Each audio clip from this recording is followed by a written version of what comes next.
లేకుండా ఒక భార్య 25, 20, 30, 40 ఏళ్ళు కూడా బతకగలిగిద్ది, కానీ భార్య లేకుండా భర్త 3, 4, 5, కనీసం 10 ఏళ్ళు బతికిన పరిస్థితి ఉండదు. చాలా తక్కువ మంది ఉంటారు అలాగా. ఎక్కువ శాతం మంది తోబుట్టువుగానో, భార్యగానో, తల్లిగానో, చెల్లిగానో ఏదో ఒక రూపంలో ఒక స్త్రీ సపోర్ట్తోనే ఒక పురుషుడి మనుగడ సాగుతుంది. ఆమె సహకారం లేకుండా పురుషుడి మనుగడ కష్టం.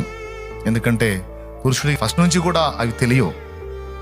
సంపాదించి తీసుకొచ్చి కుటుంబాన్ని నడిపించడమే తెలుసు, కానీ వస్త్రం శుభ్రం చేసుకోవటం, ఆహారం సిద్ధపరచుకోవటం, పాత్రలు కడుక్కోవటం, నివాసాన్ని శుద్ధి చేసుకోవటం చాలా చిన్న చిన్నవిగా కనపడతాయి, కానీ చాలా పెద్ద పనులు. అవి ఎంత పెద్ద పనులు అంటే ఆ చేసే సహకారి అవన్నీ కోఆపరేట్ చేసి మనల్ని నిలబెట్టి ఆ సహకారి లేకపోతే 3-4 ఏళ్ల కంటే ఎక్కువ బతకవు సోదరా నువ్వు.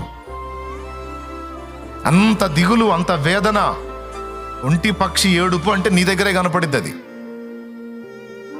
అందుకే నీ జతపక్షిని తృణీకరించవద్దు, తేలిగ్గా చూడవద్దు.